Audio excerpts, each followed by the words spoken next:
It's the Second World War. Nazi Germany and Soviet Russia were at opposite ends, fighting for the Baltic Sea territory.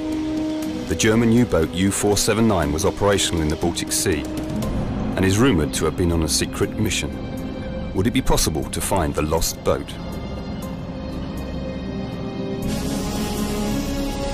Hunt for U-479.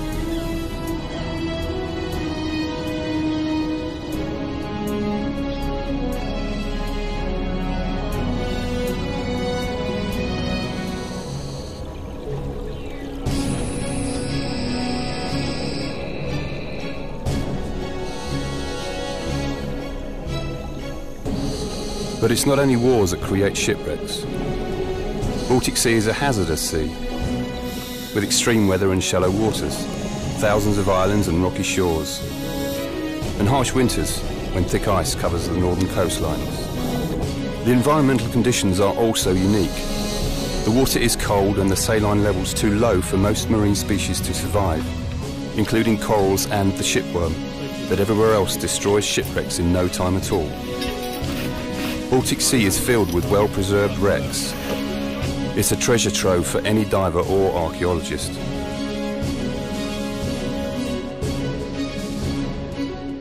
This adventure started a long time ago, far, far away. It's winter time. We are in Finland, in the suburbs of Helsinki, visiting our old friend, Jari Lintukankari.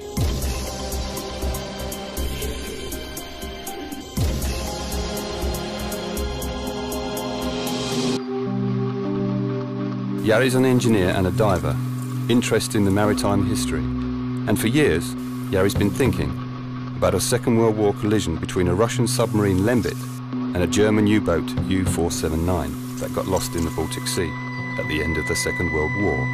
Wouldn't it be great to try and find the boat? And wouldn't that make a great documentary film? On the 15th of November 1944, German U-boat U-479 was on a secret mission in the Baltic Sea. After sending its last radio message, it disappeared without a trace.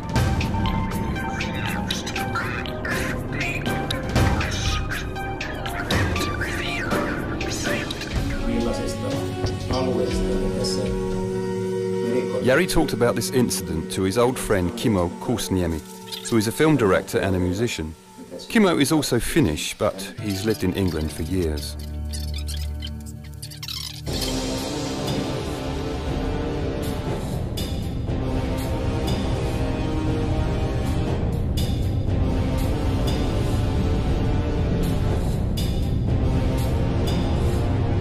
The German U-boat U-479 is carrying out short missions at the eastern Baltic Sea.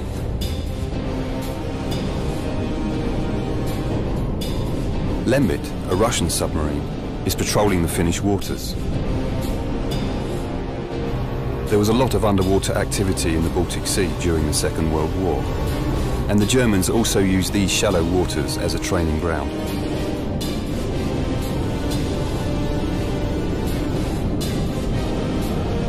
These boats were on a collision course.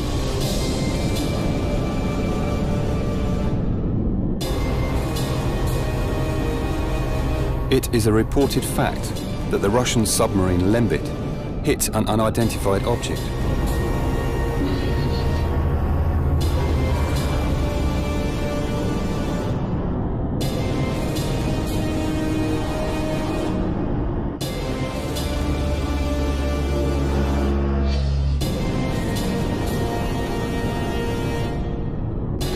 Was it the U-479 that sank into the depths of the Baltic Sea?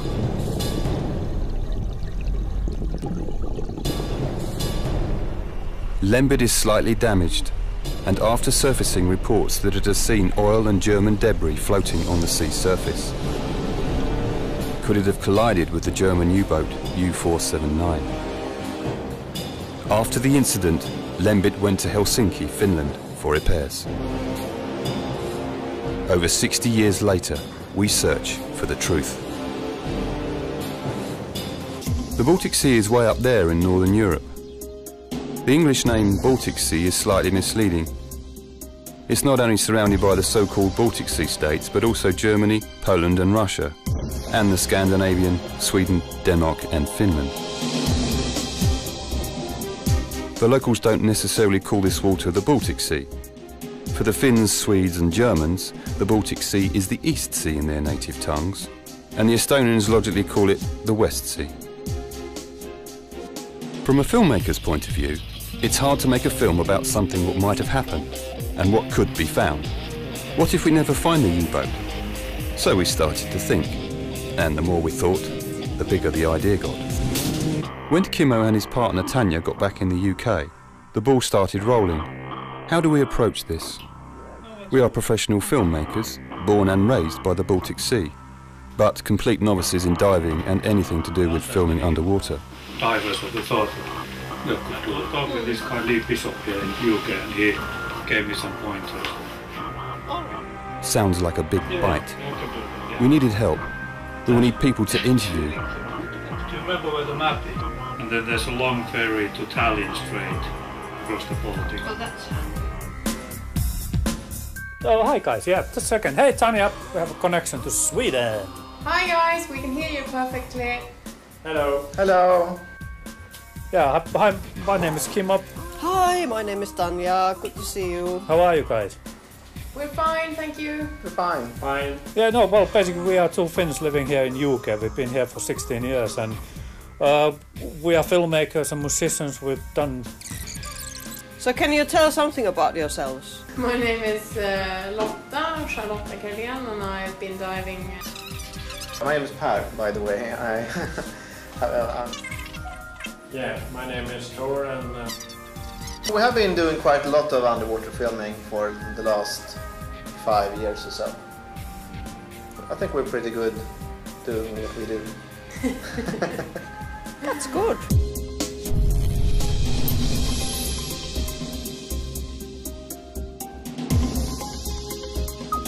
So, the investigation begins in Stockholm, Sweden.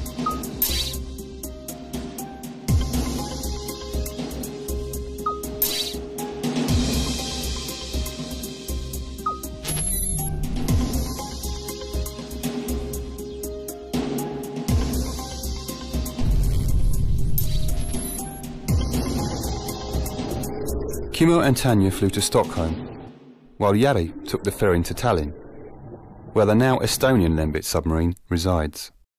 We came to Stockholm to meet our diving team, and here they are in person.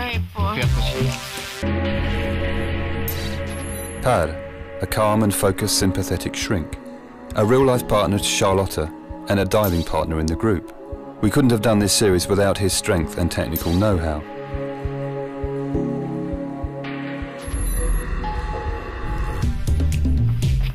Han svarar inte. Now I cannot see if you're having the neck on my hood. Charlotta, Smiley Lotta, works in IT but is really into the history of wrecks. She dives and regularly writes about them. It's rare to find women in this business.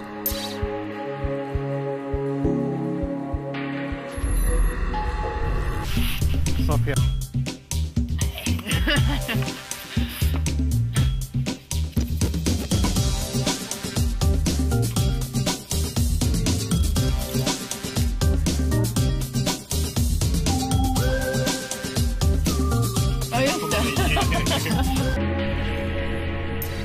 Tor, a man's man and a family man, was born in Norway and has a diving shop in the centre of Stockholm, is an experienced technical diver and hooray, an underwater cameraman. Just what we were looking for.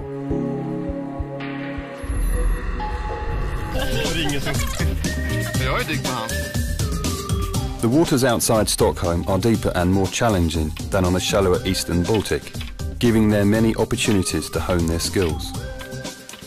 If you are enthusiastic enough, not even the ice or winter stops you from diving.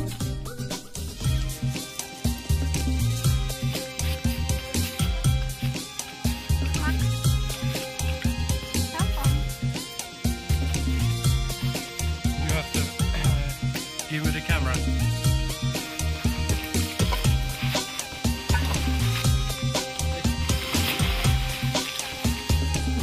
Tor took down the camera for some under-ice images. There's the pick up there.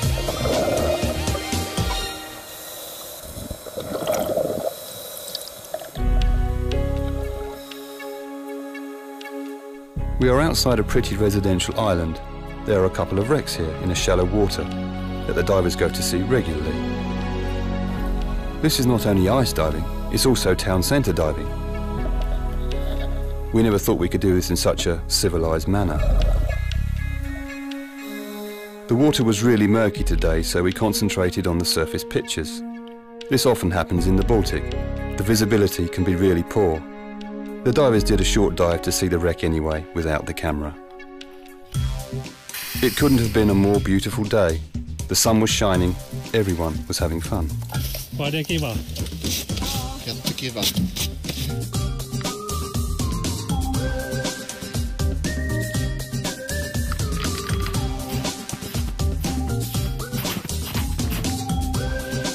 Remember these faces.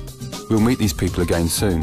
They are going to be our main diving team in this series, sharing their stories, doing expeditions and spending time with us at the Baltic. What are you doing in the plant?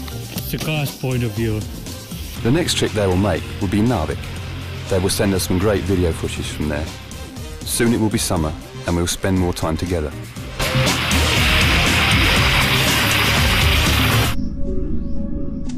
While the team were busy diving, Charlotta has organised us to visit the Vasa.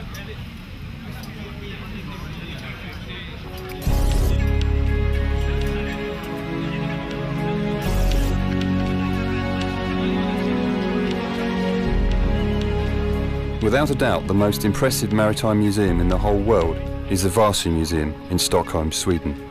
This purpose-built museum houses a famous wreck of the 17th century warship. It's nice in the summer, but we were there in the winter time. Vasa is a massive Swedish warship that sunk in the centre of Stockholm on her maiden voyage in 1628. You could say that Vasa is the very own Titanic of Sweden. Just maybe the words most powerful or unsinkable should never be used when you're building a ship. Vasa lay at the bottom of the sea in an amazingly good condition for 330 years before she was found, raised, restored and displayed in all her glory for everyone to admire.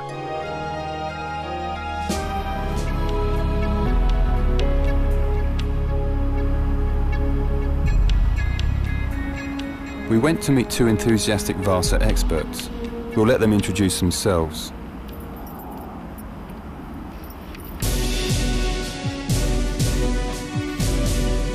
General public are not allowed on board, but we got special permission. Well, I'm Fred Hawker. I'm the head of research here at the Vasa Museum. I've been here for 2.5 years. Before that, I was an archaeologist for the National Museum of Denmark, and before that, a professor at Texas A&M University, where I taught maritime archaeology. If you're a maritime archaeologist, there is no more amazing project you could work on than this one. My name is Patrik Höglund. I work at the Swedish Maritime Museum as an underwater archaeologist, specializing in ships from Swedish Great Age of Power, 17th, 18th centuries.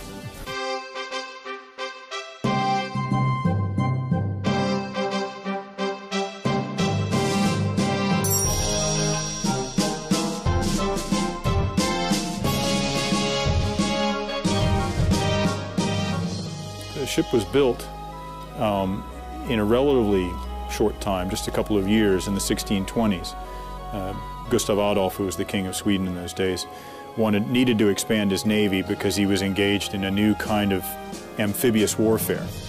At the same time, he wanted to demonstrate to his rivals, mostly Christian IV of Denmark and his cousin Sigismund in Poland, that he was the most powerful king in the Baltic. And one way to do that in that period, if you were a great king, you had to have a great navy with great ships. And so he had Vasa built to be the most powerful ship in the Baltic. And they didn't quite get the balance right. So when the ship sailed, it was very unstable. There was too much weight high up in the ship. And about 1,500 meters into its maiden voyage, a gust of wind heeled it over to one side. The gun ports were open so they could fire a salute. Water ran in through the gun ports on the port side and went to the bottom like a stone. It was about 100 meters offshore, maybe 150 meters offshore, and there were a lot of small boats that were following the ship because it was the maiden voyage. It was on its way down to its squadron station out in the archipelago. And so all those small boats rushed in and picked people up. And the ship's masts were still above the water, and so people could hang on to the rigging until they could be rescued if they couldn't swim.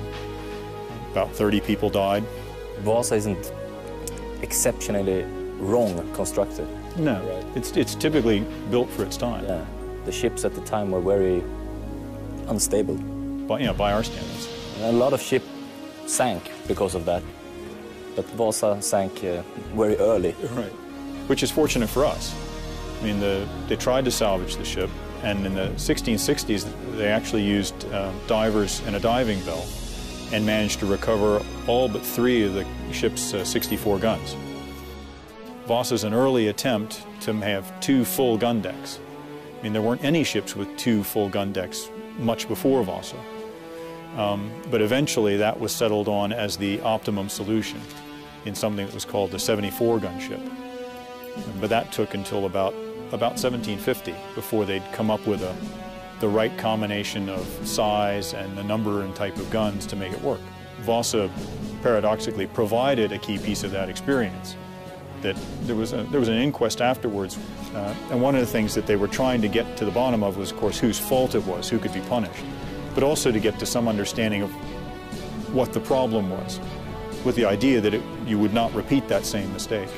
And we know, for example, that Vasa's, you could sort of say, sister ship, a vessel of the same size and armament that was built at about the same time, served in the fleet for 30 years and was deliberately sunk as a blockage at the end of that time. So that they did, you can say, they did learn from this experience. You didn't reckon how powerful or important a warship was by its physical size. It was what kind of armament it carried.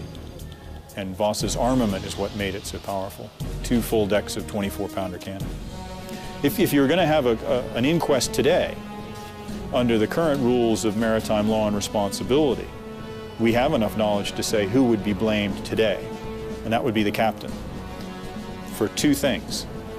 They had conducted a stability test of the ship before it sailed, and they realized that the ship was not stable, dangerously unstable, as a matter of fact. But the Navy had accepted the ship anyway, and the captain had accepted the ship and sailed it. If the gun ports on the lower gun deck had been closed, the ship probably would not have sunk that day. There was a civilian engineer who worked for the Swedish Navy named Anders Franzén, who was very interested, like a lot of naval officers in that period were, in the history of the Swedish Navy. And one of the ones he was most interested in was Vasa. And there were historical documents that indicated approximately where the ship sank. So he started searching the area using a homemade coring device. It was a plummet, essentially a punch on the end of a weight that he would drop over the side and then see what stuck in the punch. And he searched the area off of Beckholmen Island systematically doing this until he hit an area where he was getting plugs of wood, of black oak, waterlogged oak in the coring device. 2 divers went down, and one actually ended up on the ship, and the other ended up next to it and reported that he was up against a huge wooden wall with square holes cut in it. And his name was Per Edvin Felting, and he was the Swedish Navy's chief salvage diver. There isn't any other known warship that sank in Stockholm Harbor that would fit that description, except Vasa. It wasn't an archaeological project, it was a salvage project to raise the ship and conserve it and put it on display, driven initially by the Swedish Navy. All of the Navy's divers had to do an annual checkout dive. The Navy simply decreed that that checkout dive would be working on Vasa. What they planned to do was refloat it. And so they had to block up all the gun ports.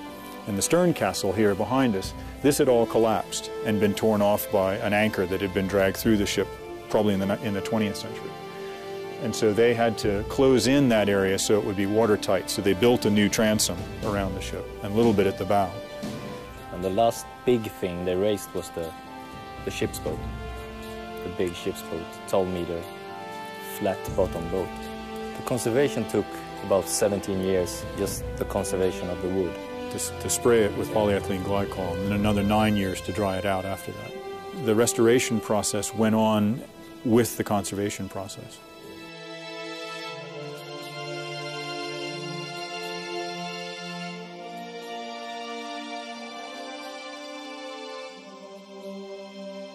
one of the things that is unique and powerful about this particular find, because there isn't anywhere else that you can go and see essentially a complete original warship from the days of sail.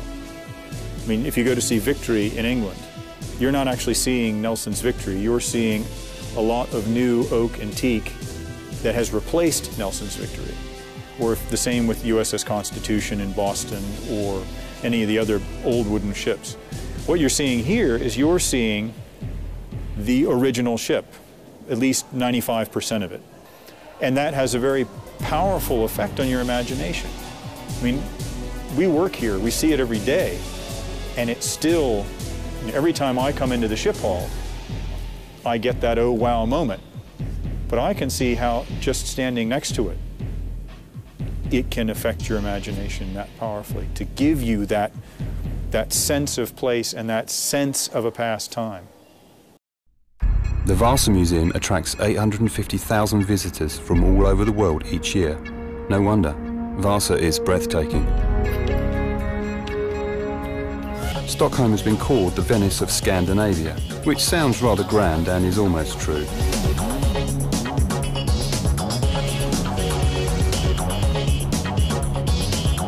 The waterways have always played an important part in the history of this town. Many ships have sailed these waters and also many have sunk. The centre of Stockholm is literally full of wrecks.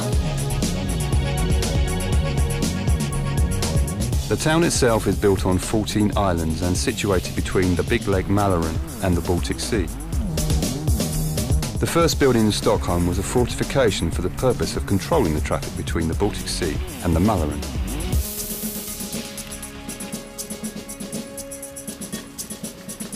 This is the Baroque-style castle of the popular Swedish royal family. The castle is for official use only and open for public.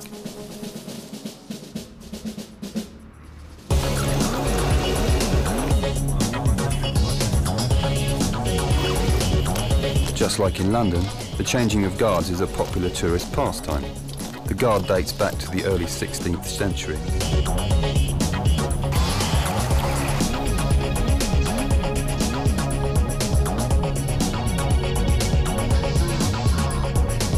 Stockholm became a Hanse town in the 13th century. The German Hanseatic League was a trading monopoly in the Baltic Sea area.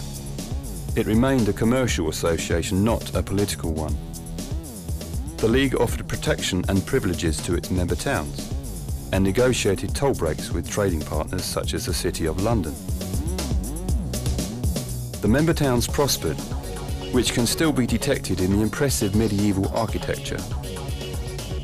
And of course, one of the local attractions is this, the beautiful Swedish girls, and they seem to know that. The city of Stockholm has spread far beyond the small islands of the old town, but it's a beautiful place to see, and one of our favourite towns, full of narrow cobbled alleyways, shops, restaurants and bars, old churches and medieval town squares. These pretty scenes hide many bloody battles, mostly against the Danish rule, and mostly about the supremacy of the Baltic Sea trading routes. The dispute between Sweden and Denmark went on for hundreds of years. We start getting webcam reports from the Swedish diving team. They have dived steam cargo ship August 1000 just outside Stockholm. Hi Kimmo. Hi Kimmo, Antonia. This is the first attempt to actually make the voiceover thing we talked about. August 1000. It lays in the Baltic, a couple miles north of Stockholm. Mm-hmm. It's a steam engine cargo ship. Mm-hmm. Like normal size, they are mostly between like 60 to 75 meters. The depth is like around 50 meters. It's a really nice wreck to dive because the visibility is often really good. The wreck lays on like a shelf on the bottom that is like a little over 50 meters, maybe 55 meters deep. And on the sides, there's a really steep drop off down to like over 100 meters. So the thing is that really cold fresh water are pushed up from the deep part over the wreck. Yeah. And that's why the visibility is so good, because usually in this part of the Baltic the visibility is pretty bad, maybe a couple of meters, but here you can have like 20 miles. And the current on the wreck can be really bad.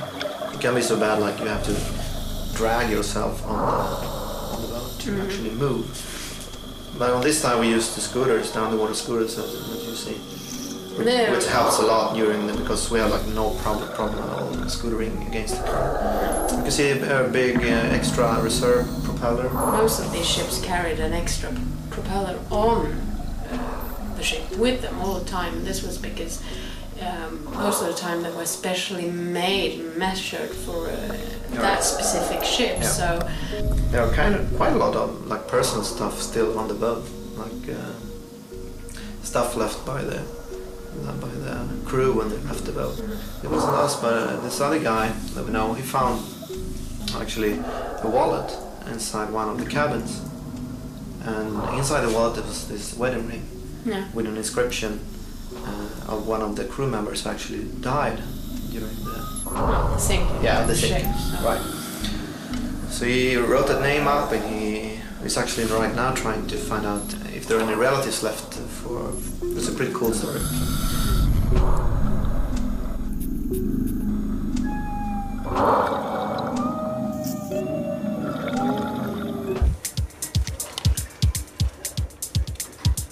So everybody fill their own tanks, or? Most of the time I end up doing the tank. Tor, Per and Lotta show us how the trimix gases are mixed and the bottles filled.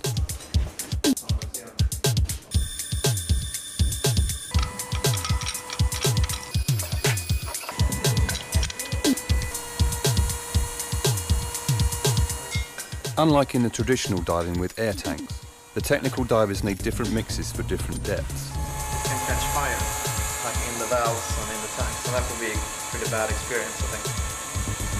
Yeah. Vi håller på So it's leaking. att kolla på när det går.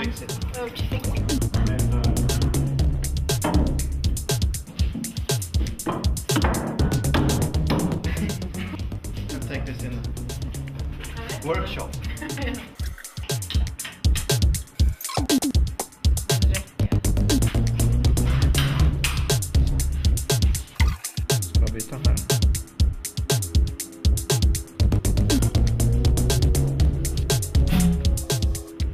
Swedish panpipe. This is more fun than filling tanks outside. It's helpful to us to see the huge amount of gear they need.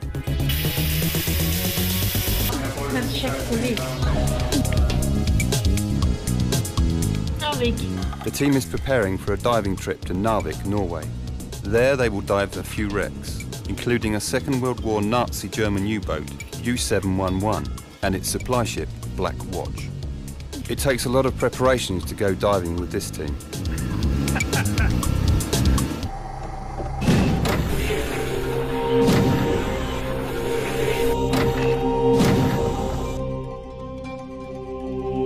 While the diving team travels to Norway, Tanya and Kimmo join Jari in Tallinn, Estonia. Jari is on his way back from the meeting with the Maritime Museum.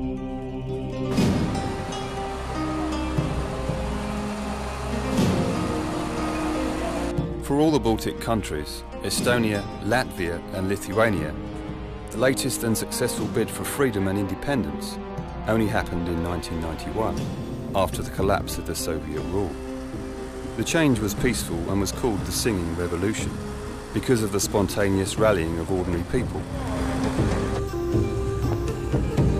In Estonia, about 300,000 people, 1/3 of the population, attended one singing gathering in Tallinn.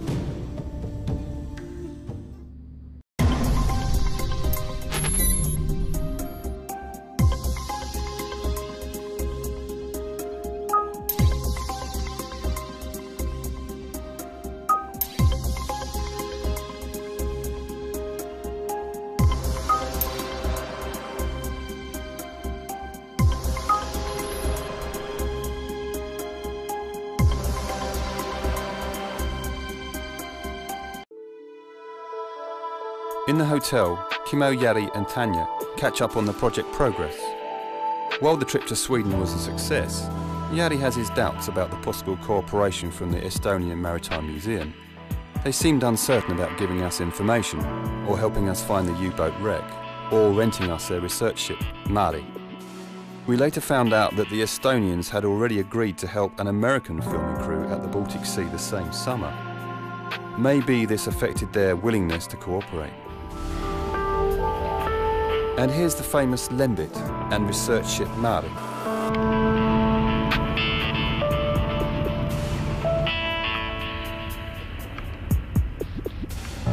Lembit was going through renovation before its return to its current use as a museum ship.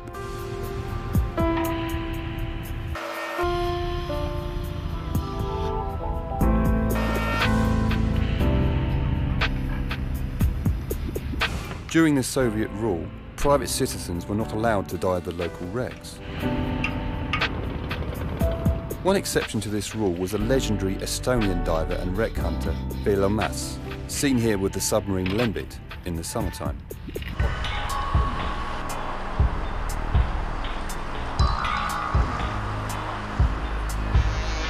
Before leaving Tallinn, we visit the Tallinn harbour Pirita, where the submarine Lembit usually is moored.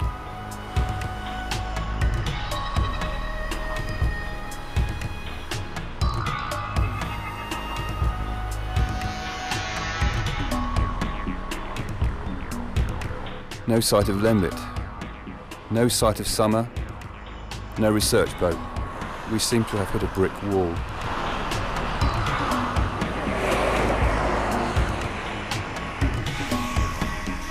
Feeling a bit sorry for ourselves, it's time to say goodbye to Tallinn for now and take a ferry to Helsinki.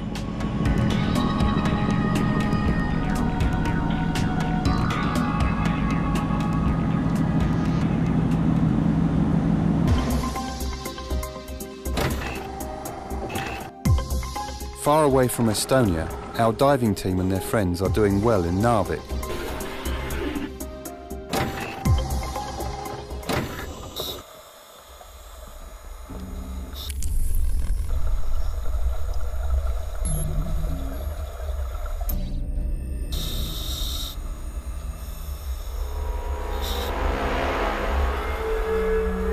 Per and Lotta tell us via webcam how the dive on the Second World War German U-boat U711 went. This boat is very much like the U479 we are looking for. They also tell about the supply ship Black Watch. Divers, their biggest dream is actually to dive a U-boat. It's kind of hard to understand if you watch the film. It's like a tube. It's nothing. The cool thing with it is like it's a teak deck, and the deck was still in place. Yeah. And you can see the propeller, you can see the tower and some stuff, and that's about it. Yeah. In this little harbor north of Narvik, the Germans had this service ship, or what is it called? Yeah, supply ship. Good. Where the seamen could have a rest, they could like watch a movie, they could have like good food, and the story is they probably even can get themselves a woman or something on that ship. Because that's the story about the Black Watch, the supply ship. They have like actually prostitutes on the ship. But so all the crew members on the U-boat were actually on the supply ship, the Black Watch, when the English bomb plane came and bombed the hell out of Black Watch. Direct hit with bombs. Yeah. So, but some of the, maybe 2 or 3 of the crewmen on the U-boat managed to get back to the U-boat and like pull the plug more or less. So they actually sank it themselves.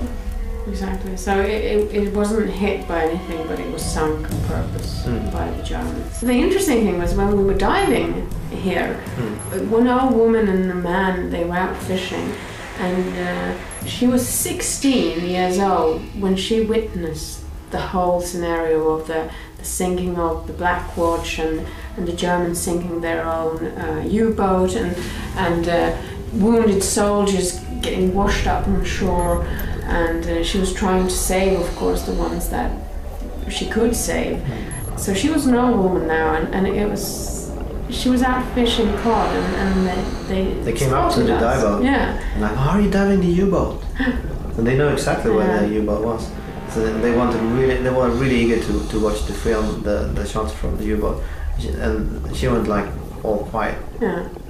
And almost crying. If we would have had 2 cameras, Because now we lent her the camera to watch the film from the U-boat, but if we would have had an extra camera, it would have been great to film her when she was watching the underwater footage from the U-boat, because you could see, touched, emotionally touched by that.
So we are back in Helsinki, capital of Finland, and Kimmo's old hometown. The research would continue from here. We'll have meetings with the Finnish Maritime Museum and other experts. These views are from a small island and local recreational park. And there's also the reminder that the Baltic Sea is an important commercial link between all these countries and beyond. Helsinki is also a working harbour.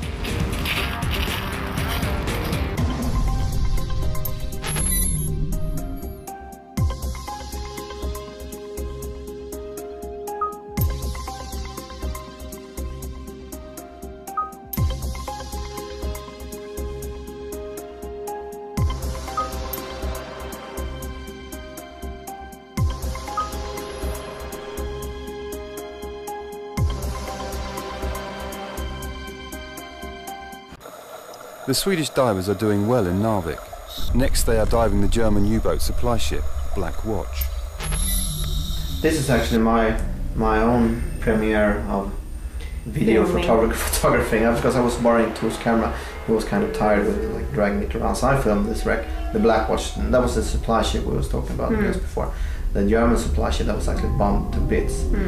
It's pretty broken up, but it's really shallow. It's like from 20 meters down to 45. So you have quite a good surface. You can see Paris focusing on the different valves and stuff. Actually filming the cannon. Oh yeah.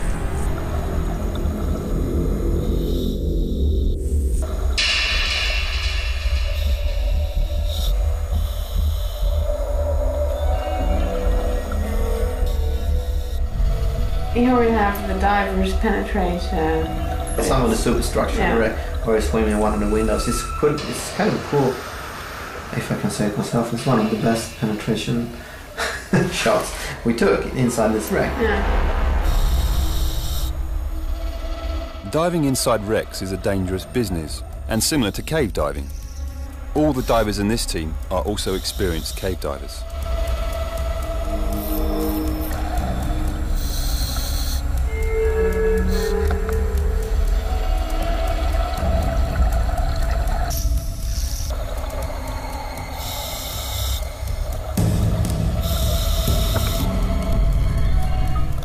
It was a great dive. Yeah, and there you can see actually Håkan practicing some dive skills on top of the wreck. I hope that's still on the series, because that's kind of fun.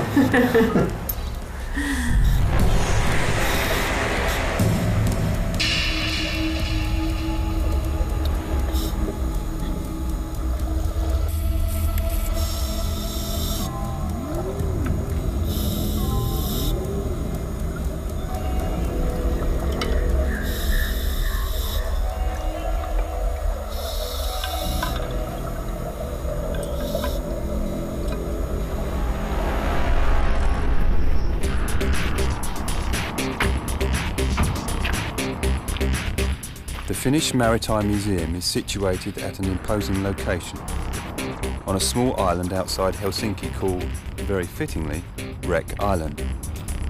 It's a familiar sight to every ship's captain and boatsman in these waters, a landmark by the Helsinki seaside.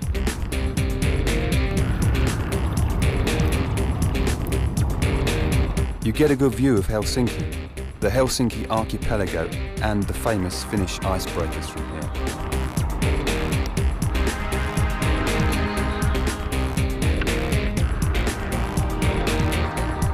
We met maritime archaeologist Stefan Westman. He told us about the Finnish waters. We actually have a lot of known wrecks in Finnish waters. For the moment, we have in our register 1,400 sites underwater. There are other things than wrecks in that archive. There are some planes and some cars and other things. Of these 1,400 objects, roughly 800 is ancient monuments, old wrecks that are more than 100-year-old. For example, in almost all other waters, you have a small mollusk called the shipworm that is eating and penetrating wood. And they can eat a quite large wooden ship in just 20 years or something like that. Then there are some other things that are special in the Baltic Sea. For example, these are solid rocks. So when you hit them, you definitely will get a bad leak. And just beside these rocks, you can have up to 40 meters of water.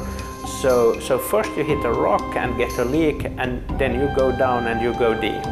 The most destructive phenomenon we have here is actually ice. But the ice doesn't go that deep. In worst case scenarios, you can have pack ice going down to 20 meters, but under that the wrecks are pretty safe. In Finnish waters, the oldest wrecks that we for the moment know about is from the 13th century. We have actually some older parts of boats in the Finnish lakes. They have been dated to the Viking Age. And then there are a couple of log boats that they are classified a little bit different. They have been dated all the way back to the Stone Age. There is actually one find of a Stone Age log boat in the center of Helsinki from Aleksis Kivenkatu. Stefan seemed to get especially excited about the prehistoric wrecks. A wreck doesn't get any older than this. The Stone Age log canoe was found by a building team at the centre of Helsinki. The rising landmass in the Helsinki Peninsula has covered the site of an earlier sea bottom. There will always be new opportunity, and constantly we are finding new wrecks also in our waters here. So there is enough job for many people here. Our search for a research ship continues. One of the strong candidates is privately owned Ronja. It seems sturdy and spacious.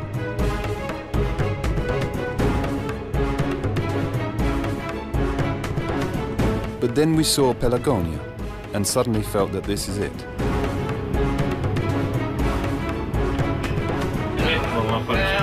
It's an old 1930s workboat from the Finnish archipelago that's been in leisure use for a long time. At some point it fell into a state of disrepair and is now being lovingly restored by its current owners. Hän sen oli ostanut vissiin niin kuin siinä ajatuksessa, että se saa itselle sen hienon veneen, mutta se tajus siinä kohtaa, kun se rupesi kasvaa. It looks a mess. How will all this be finished in time for our diving trip in a couple of months' time? The owners assure us that it's going to be fine and are happy to rent it to us for the whole month of August.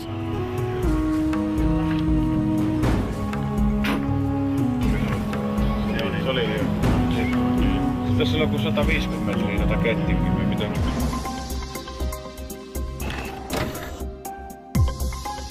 So, that's it, really. We've done the research, found out about the Baltic Sea, the wrecks and the seaside locations. We have a professional diving team and a boat.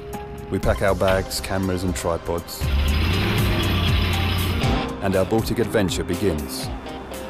the whole summer will be spent travelling the countries surrounding the Baltic Sea, visiting locations, meeting experts and diving, and filming everything that happens on the way.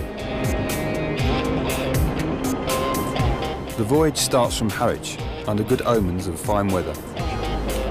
The smooth seas take us to Cuxhaven, Germany.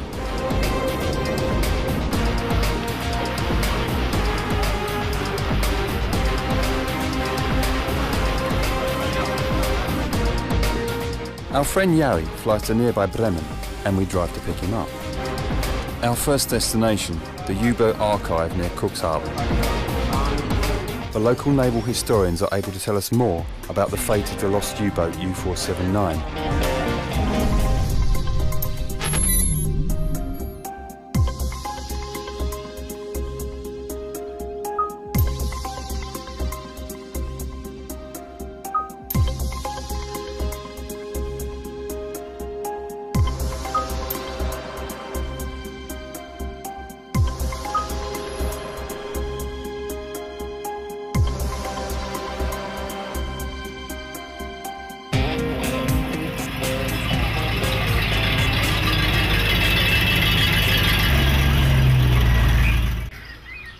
At the door, Kimmo and Jari are greeted by English-German author and maritime historian Jack P. Malman-Schowel.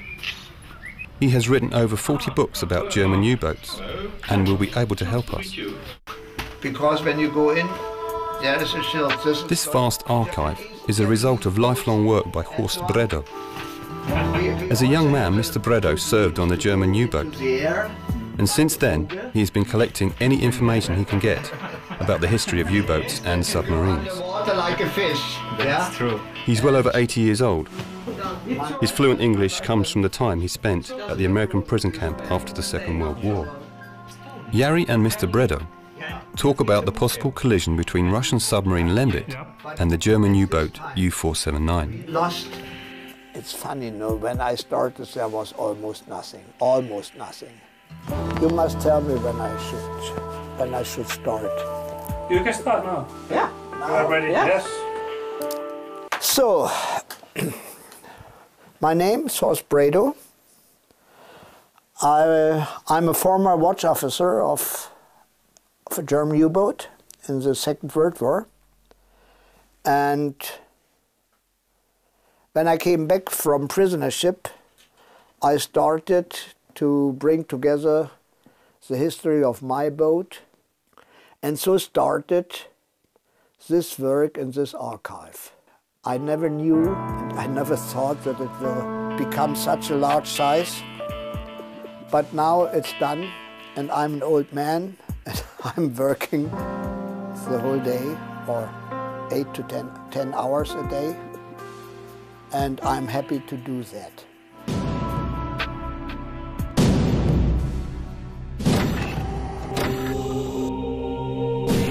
The Swedish diving team dive Erik Giese, a well-preserved wreck of a German destroyer. This is one of few, maybe the only actually totally intact German destroyer in the world. So it's a really exciting dive to do. And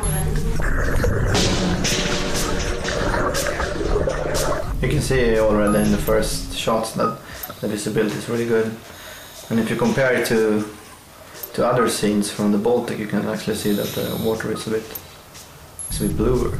It was sunk during full battle, and all of the ammunition and stuff was still on the boat, and it was so deep so they couldn't salvage stuff at that time, at that depth. And it's still leaking oil actually, so that's one of the reasons it's still prohibited to dive there. But we got permission to dive and to document it.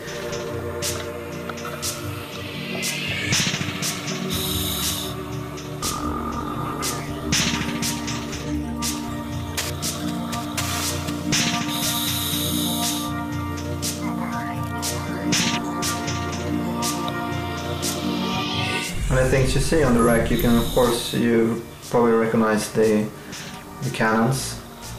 The destroyers, they were equipped with 4 cannons, I guess.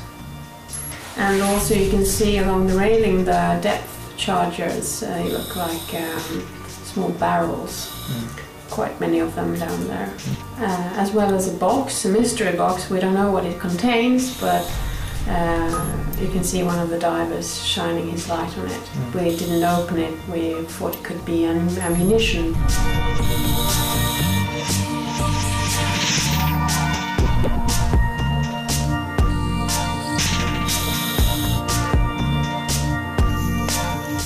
You can see the big propellers in there. You can see also the angle of the propeller blades. It's a very high-speed ship. So it's a really impressive boat and a really impressive dive to do. But as you see, it's a more or less totally intact wreck.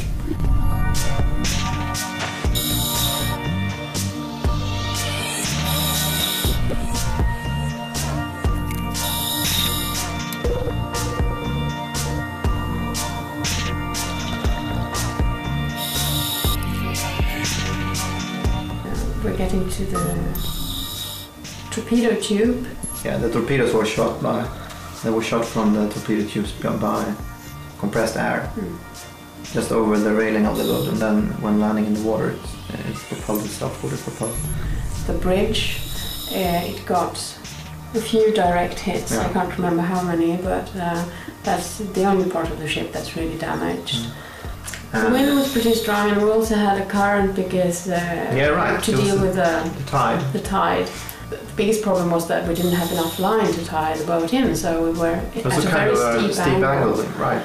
The pressure on the line was big, and I could see the line vibrating. You can see the strain on the line. It was like vibrating really hard. Yeah. So at least Lotta realized the second before it broke that this is going to break. Yeah. So I just gave a sign for shooting the buoy that is attached to a line, so we can do the ascent on the new line, the new up line to the buoy, and the buoy makes us visible to the boat, so they can like drive around and protect us from the big dangerous boats. Yeah. So it worked fine. It went fine, but it was a couple of scary minutes before. We are looking for any information about the lost U-boat U-479 that sank in the Finnish waters at the Baltic Sea at the end of the Second World War. The archive has all the logbooks of all the U-boats. You'd see each day the U-boat command lists where every U-boat was. So you can, with this, reconstruct the history of any U-boat which was lost. Yes. But what is also interesting is with some boats the pages are missing. And Admiralty had taken out those significant pages. Where something happened. Where something had obviously happened that Admiralty didn't want us to know about. Because these were captured by the British and Americans after the war. Well, why? Obviously something there. Yeah, there's a mystery there. And probably a sunken ship as well. The U-479 logbook, that if we can see it as a microfilm, that would be very interesting to see how that ends. Author Jack P. Malman-Schowel lives in England, but he spends a lot of time in Germany doing research for his books. After a quick search, we find traces of the lost U-boat and even a photo of it. Oh, there is one. Yeah, it's in the back. Yeah, it says in Helsinki, 1944. It was sunk on the 12th of the 12th, 1944, near Ötornäe, Turku, by the Soviet U-boat Lambit. There you go. Axel Nieste, who was the expert in what happened to U-boats, doesn't name the Lambit. In the absence of a Russian attack to account for its sinking, there is presently no known explanation for its loss. So that also sort of goes well with the story, doesn't it? That goes well with it. Now, we don't know at all what happened to U-479. It just vanished. We've tried to find a way to give only to give out the facts. Yes. If any diver should find the wreck of this boat, U-479, he shouldn't go into the boat because it is a war grave. But how can they identify the boat without going in it? Not possible. It's not possible. It's not possible. What happened to U-479 Yeah, I can't answer it because... Well, you have answered it. You've said that we don't know. The future of the archives is currently uncertain. Horst Bredow is not a young man anymore. One interested party for keeping up the archives and collections is the town of Cuxhaven, and there are plans for opening a museum for this purpose. The Second World War era German history is still controversial, but the archives is definitely a valuable asset to writers, students and historians.